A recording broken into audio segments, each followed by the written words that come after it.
कलाम की शुरुआत ही देखिए एक चौंकाने वाले कॉन्ट्रास्ट से होती है। एक गुनाहगार, मतलब कोई ऐसा जो खुद को कमियों और गलतियों से भरा हुआ मानता है, वो दुनिया के सबसे पाक शहरों में से एक में रहने की ख्वाहिश कर रहा है। बस यही इस कलाम की आत्मा है, अपनी कमियों का गहरा एहसास और उसके साथ एक लगभग नामुमकिन सी लगने वाली पवित्र इच्छा। तो ये पूरा कलाम ना इसी इमोशनल कॉन्फ्लिक्ट पर बना है। एक तरफ खुद को नाकाबिल महसूस करना और दूसरी तरफ एक पाक जगह के लिए वो गहरी तड़प। और सच कहूं तो यही कश्मकश इसकी सबसे बड़ी ताकत है। अच्छा, आगे बढ़ने से पहले ये समझ लेते हैं कि कलाम आखिर है क्या। ये सिर्फ एक कविता नहीं है, ये इस्लामिक कल्चर में डिवोशन को, भक्ति को एक्सप्रेस करने का एक तरीका है। ये प्यार, इज्जत और उस पाक सरजमीन से जुड़ने की गहरी संगीत भरी पुकार है, कह सकते हैं। तो जो शुरुआती पंक्तियां हैं उनमें तीन मुख्य बातें हैं। पहला, एक पुकारने वाला जो खुद को गुनाहगार कह रहा है। दूसरा, उसकी इच्छा है कि वो मदीना में रहे। और तीसरा, वो भी एक आम इंसान की तरह नहीं बल्कि सरकार के मेहमान के तौर पर। यहाँ सरकार पैगंबर के लिए एक बहुत ही सम्मान का शब्द है। तो ये सिर्फ वहां रहने की नहीं बल्कि उनके साए में आने की, सबसे बड़ा सम्मान पाने की गुहार है। और फिर आती है ये लाइन जो इस कलाम का सेंट्रल आइडिया बन जाती है। अब देखिए, यहां जिंदा रहने का मतलब सिर्फ सांस लेना नहीं है, इसका मतलब है एक मकसद से भरी एक रूहानी जिंदगी जीना।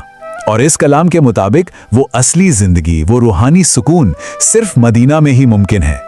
अब ये तड़प इतनी ज्यादा बढ़ जाती है कि ये भक्त के दुनिया देखने का नजरिया ही बदल देती है।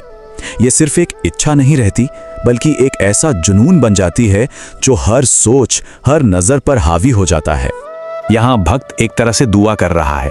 वो चाहता है कि मदीना का ख्याल, उसकी इमेज, उसकी कल्पना में इस तरह से बस जाए कि उसकी नजर कहीं भी जाए, चाहे वो दुनिया में कुछ भी देखे, उसे सिर्फ और सिर्फ मदीना ही दिखाई दे।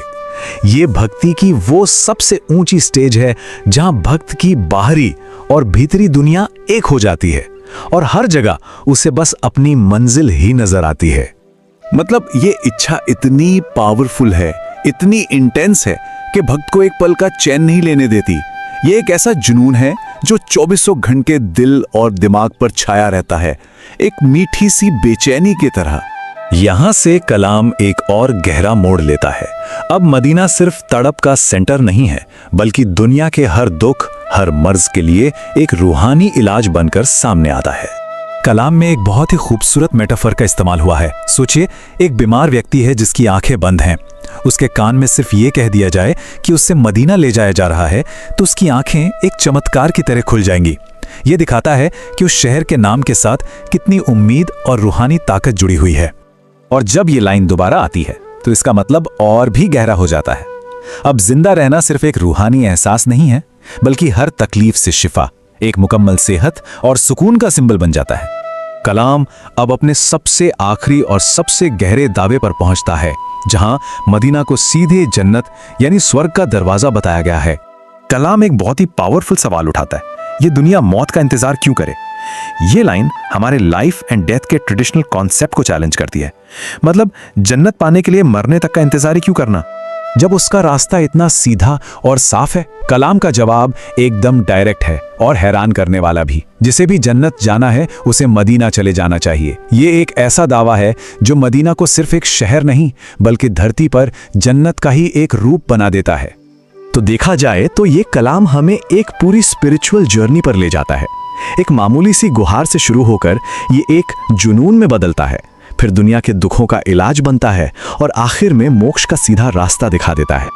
ये पूरा विश्लेषण हमें एक आखिरी सोच के साथ छोड़ जाता है। देखिए, ये कलाम मदीना के बारे में है लेकिन इसकी जो भावना है वो यूनिवर्सल है।